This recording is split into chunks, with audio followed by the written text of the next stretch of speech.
प्यारे बच्चों, अस्सलामु अलैकुम वरहमतुल्लाहि वबरकातुहू।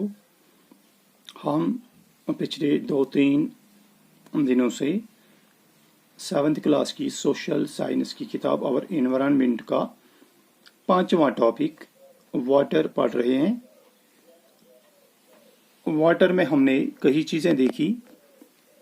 हमने इसमें जो मुख्तलिफ डिस्ट्रीब्यूशन ऑफ वाटर ये देख ली, वाटर साइकिल के बारे में हमने पढ़ा। उसके बाद जो इसमें वो ओशियन सर्कुलेशन जो है उसके बारे में पढ़ा। तो आज की क्लास में हम जो इसके टेक्स्ट बुक के क्वेश्चन दिए गए हैं वो क्वेश्चन देखने की कोशिश करेंगे कि इन क्वेश्चंस में हमसे कौन क्या क्या पूछा गया है। तो ये हम आज की क्लास में देखेंगे। प्यारे बच्चों, आपने सुनामी के बारे में भी पढ़ा, ये जो वेव्स हैं या टाइड्स हैं, जो करंट्स हैं, इनके बारे में भी पढ़ा। तो आज हम इस क्लास में वो क्वेश्चन देखने की कोशिश करेंगे। पहला क्वेश्चन जो है, इसके पहले क्वेश्चन के 5 पार्ट हैं। Answer the following questions. यहाँ पे लिखा गया है question, answer the following questions. अब 5 पार्ट है इसके। पहला है व्हाट इज प्रेसिपिटेशन, दूसरा पार्ट है व्हाट इज वाटर साइकिल, तीसरा पार्ट है what are the factors affecting the height of a wave, और चौथा पार्ट है which factors affect the movement of ocean water, और 5वां part what are tides and how they are caused. Tides क्या होते हैं और कैसे ये पैदा हो जाती हैं। What are ocean currents, ocean currents क्या है। तो ये पहला क्वेश्चन है, हम इसके जो आंसर देखने की कोशिश करेंगे। पहला पार्ट जो है what is precipitation. Water cycle में हमने पढ़ा कि जो ओशियंस होते हैं, जब इन पे सूरज की रोशनी पड़ती है इस पानी पे, तो ये पानी बुखारात में तब्दील हो जाता है। बुखारात में तब्दील होकर ये क्योंकि हल्का हो जाता है तो ऊपर उठ जाता है। तो ऊपर जब ये थोड़ी ऊंचाई पे पहुंचता है तो ये थोड़ा कूल होना शुरू हो जाता है और छोटे छोटे वाटर वेपर्स में तब्दील हो जाता है। ये वाटर वेपर्स जो होते हैं, जब इनकी तादाद ज़्यादा बढ़ जाती है तो ये एक दूसरे के साथ चिमट जाते हैं और थोड़े भारी हो जाते हैं। जब ये भारी हो जाते हैं तो ये ज़मीन की तरफ आते हैं रेन की सूरत में, और इन ड्रॉपलेट्स को जो इस ज़मीन की तरफ आते हैं इन्हें हम प्रेसिपिटेशन कहते हैं। So water vapours on cooling, जब ये वाटर वेपर्स कूल हो जाते हैं, कंडेंसेस, ये कंडेंस हो जाते हैं, कंडेंसेशन हमने पढ़ा है, एंड फॉर्म वाटर ड्रॉपलेट्स, और पानी के खतरों में तब्दील हो जाते हैं। दीज ड्रॉपलेट्स बिकम हैवी, ये अब थोड़ा जब इनका वजन बढ़ जाता है, and come down on earth, और जमीन पर आते हैं। These heavy droplets which come down are called precipitation. इन्हीं ड्रॉपलेट्स को जो जमीन पर आते हैं प्रेसिपिटेशन कहते हैं, जिसे हम रेन भी कहते हैं। तो दूसरा part what is water cycle. Water cycle क्या है।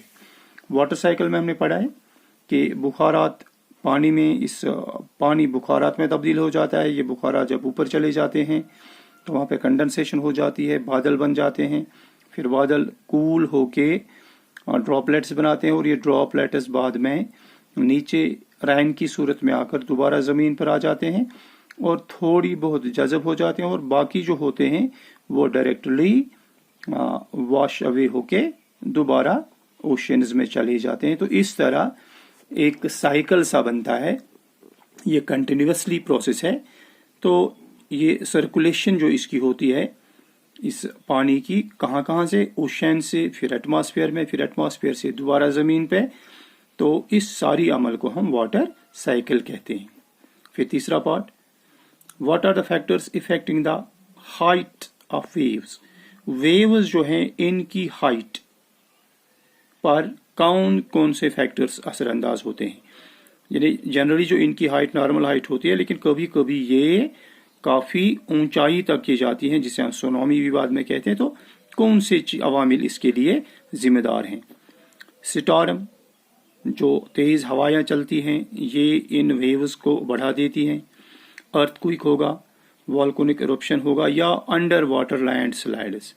लैंडस्लाइड्स बाहर भी होते हैं लेकिन अंडर वाटर भी होते हैं, जो समंदर होते हैं इनके किनारों पे कभी कभी किनारे बहुत ज़मीन धंस जाती है और वो जब नीचे चली जाती है तो उससे पानी ऊपर आता है तो वेव्स काफ़ी बढ़ जाती हैं।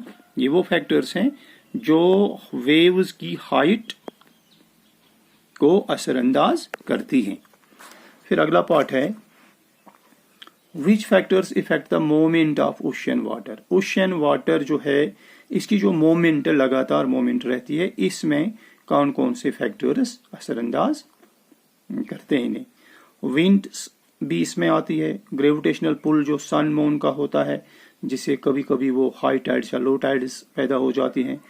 टेम्परेचर वेरिएशन जो इक्वेटर और पोलर रीजन्स में है उनसे भी करंट्स पैदा हो जाती हैं, तो इन करंट से ये मोमेंट पैदा हो जाती है। तो ये सारी चीज़ें ओशन मोमेंट जो हैं इसके लिए जिम्मेदार हैं या इन चीज़ों से इस पर असर पड़ता है। फिर अगला पार्ट है part number 5, what are ocean currents. Ocean currents क्या है? Ocean currents are the streams of water flowing, पानी की वो धारें जो लगातार चलती रहती हैं इस समंदर की सतह पे एक पर्टिकुलर डायरेक्शन में, एक डेफिनेट डायरेक्शन में, तो इन्हें हम ओशन करंट्स कहते हैं। और ये जो ओशन करंट्स होते हैं ये कोल्ड करंट्स भी होती हैं या वार्म करंट्स भी होती हैं। कोल्ड वार्म करंट्स कब होती हैं? जब इक्वेटर से, क्योंकि इक्वेटर पे पानी काफ़ी गर्मी होती है तो यहाँ का पानी गर्म होता है, अब ये गर्म पानी सरद पोर्शंस, पोलर रीजन्स की तरफ मोमेंट शुरू कर देता है, तो इन्हें हम वार्म करंट्स कहते हैं।